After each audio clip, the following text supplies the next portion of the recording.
LPSK atau Lembaga Perlindungan Saksi dan Korban hari ini ke Barreskrim Polri untuk menemui Barada Richard Eliezer atau Baradae.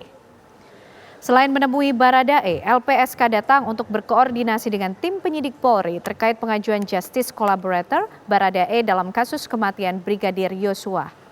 Selain menemui Baradae di Barreskrim, LPSK juga mengagendakan bertemu dengan penyidik untuk berkoordinasi tentang Justice Collaborator dengan pemohon Baradae.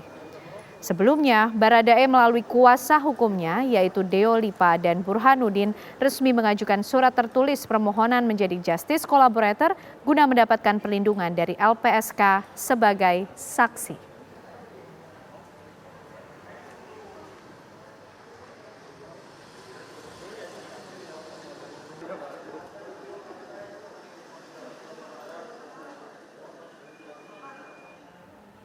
Bagaimana perkembangan terbaru dari penanganan kasus ini? Kami ajak Anda pemirsa bergabung dengan rekan-rekan kami. Ada Eka Nugraha di Barreskrim Polri dan juga Jasmine Ramadi di Mako Brimob Kelapa II Depok. Kita menuju ke Barreskrim Polri terlebih dahulu. Eka, bagaimana dengan jadwal atau agenda hari ini LPSK akan datang ke Barreskrim Polri? Ya, Ken, betul sekali. LPSK sejatinya harusnya hadir sekitar pukul 10 waktu Indonesia Barat. Namun hingga sudah 1 jam berlalu, LPSK belum hadir di gedung Barreskrim ini untuk bertemu dengan Baradae untuk terkait dengan Justice Collaborator. Dan dijadwalkan juga LPSK akan bertemu dengan penyidik. Ini berkaitan dengan koordinasi Justice Collaborator yang diajukan oleh kuasa hukum dari Baradae untuk Baradae bercerita sebenar-benarnya, sejelas-jelasnya terkait dengan kondisi pada saat 8 Juli 2022 lalu. Dan tim pengacara Baradae kemarin telah menegaskan bahwa Baradae merupakan saksi kunci yang mau mengungkap fakta yang sebenarnya dan mengungkap pelaku tindak pidana lain terkait dengan dirinya dan juga sepengetahuannya pada 8 Juli lalu. Dan oleh karena itu kuasa hukum Baradae berharap LPSK dapat memberi perlindungan kepada kliennya. Dan sebelumnya Baradae yang telah ditetapkan sebagai tersangka dalam kasus kematian Brigadir J masih dilindungi oleh pihak LPSK selama bersedia menjadi Justice Collaborator atau saksi pelaku yang bekerja sama.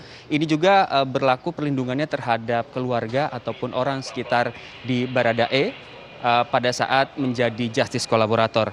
Dan kabar lainnya pemirsa, saat hari ini dikabarkan pihak Kepolisian Republik Indonesia akan mengumumkan terkait dengan kondisi dari kasus polisi tembak polisi ini pada hari ini. Apakah nantinya akan tersebut nama tersangka baru, dan kami juga masih menunggu apakah benar ada tersangka ketiga yang muncul dalam kasus ini. Untuk sementara yang kami dapat laporkan dari Barreskrim, kembali ke Ken Ane di studio. Baik, terima kasih Eka Nugraha mengabarkan dari Barreskrim Polri. Bagaimana situasinya di Mako Brimob Kelapa II? Jasmine, silahkan informasinya.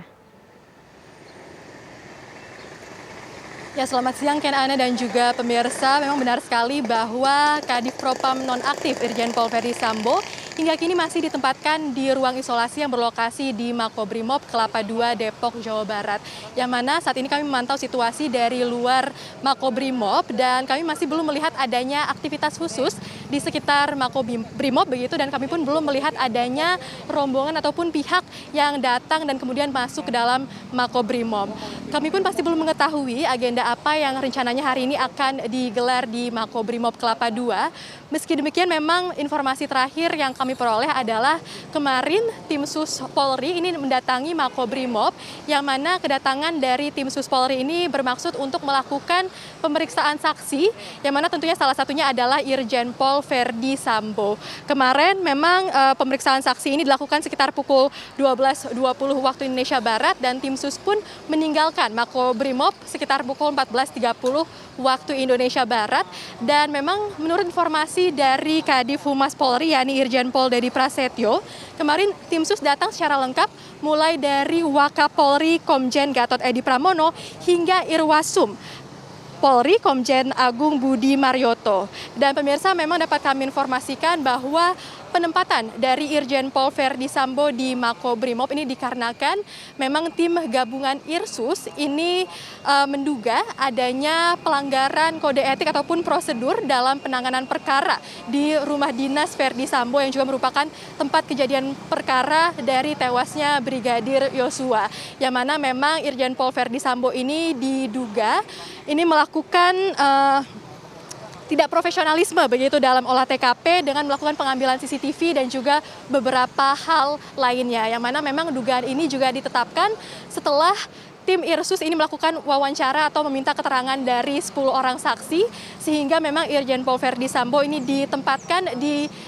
sini pemirsa, yakni di Makobrimob Polri selama setidaknya 30 hari. Dan selain itu memang pihak Komnas HAM juga rencananya akan melakukan pemeriksaan terhadap Irjen Pol Verdi Sambo begitu, yang mana memang pihak Komnas HAM masih terus berkoordinasi dengan pihak tim sus, yang mana berdasarkan informasi dari Komisioner Komnas HAM Khairul Anam memang pihaknya masih terus konfirmasi apakah pemeriksaan nantinya akan dilakukan di Makobrimob ataupun di kantor Komnas HAM, yang mana tentunya pihak Komnas HAM ini berharap bahwa pemeriksaan dapat dilakukan di kantor Komnas HAM. Namun jika pemeriksaan ini nantinya hanya dapat dilakukan di Makobrimob, tentunya pihak Komnas HAM akan menghormati hal tersebut. Selain itu, Ken dan juga pemirsa, memang tim sus yang dibentuk oleh Kapolri juga hingga kini masih terus mengevaluasi hasil dari Puslap 4, yang mana saat ini sudah terdapat 2 tersangka yang ditetapkan dalam kasus ini. Untuk sementara itu kami kembalikan ke studio, Ken Ana. Terima kasih rekan-rekan informasinya Jasmine Rahmadi dari Makobrimob Kelapa II, sebelumnya Eka Nugraha dari Bareskrim Polri.